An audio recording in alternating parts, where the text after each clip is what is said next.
What's up, everyone? Welcome back to Veteran Game Channel, your dedicated source of game reviews, tips, and much more. Today we'll be delving into the long-awaited DLC for the Callisto Protocol, aptly titled Final Transmission. So buckle up, sit tight, and let's dissect this gaming journey. After 7 grueling months of anticipation, Final Transmission has finally hit the gaming market, rising from the ashes of mixed reception that the Callisto Protocol initially received. Picking up right from where the base game left off, our protagonist Jacob continues his pursuit of freedom from the eerie Black Iron prison. But as with any thrilling horror story, not everything is as it seems.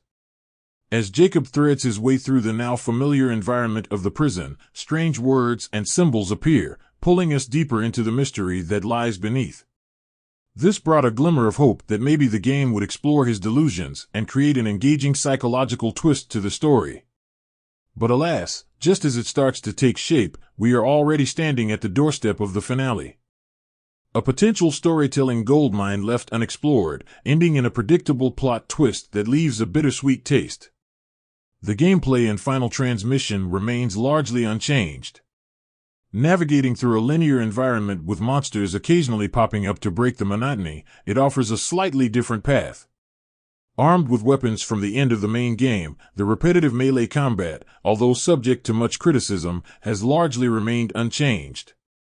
New to the game are biomechanical sentries, mechanical menaces that were touted as a formidable challenge. But their introduction only leads to disappointment as they fall easily to bullets and batons, and later even succumb to a mighty hammer that the game graciously bestows upon you. What could have been an exciting element instead turns into just another enemy with a larger health bar. The ambience and atmosphere, supposed pillars of any horror game, fall flat. Jump scares and eerie environments that could have been exploited for building tension and fear serve little more than ornamental purposes. This further amplifies the sense of wasted potential that weaves itself into the fabric of Final Transmission. The game seems laden with promising ideas, none of which reach fruition. The story remains shallow, and the horror elements of the game, apart from the occasional gore, feel underwhelming. My favorite element, the GRP combat, loses its charm in the absence of new enemies. Final Transmission mechanically functions, but doesn't really innovate or push the boundaries.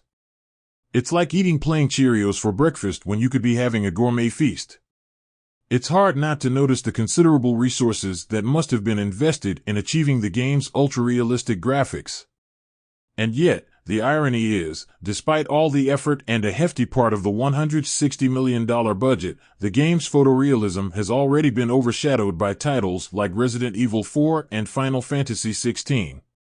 In an industry where high-end visuals are becoming the holy grail of game development, the Callisto Protocol and its DLC, Final Transmission, showcase the pitfalls of such an approach. Games are now taking double the time to develop, as compared to the previous generations, primarily because of the tremendous effort required to create stunning visuals. And while the pursuit of photorealism is commendable, it should not come at the cost of gameplay, story, and overall enjoyment.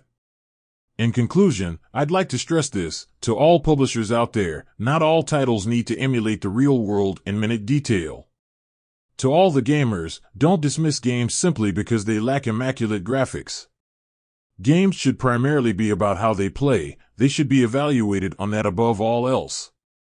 As gamers, we must embrace titles that put gameplay, story, and creativity first, rather than being simply a feast for the eyes. And with that thought, I'll sign off today. Keep gaming, keep exploring, and as always, stay tuned for more reviews on Veteran Game Channel.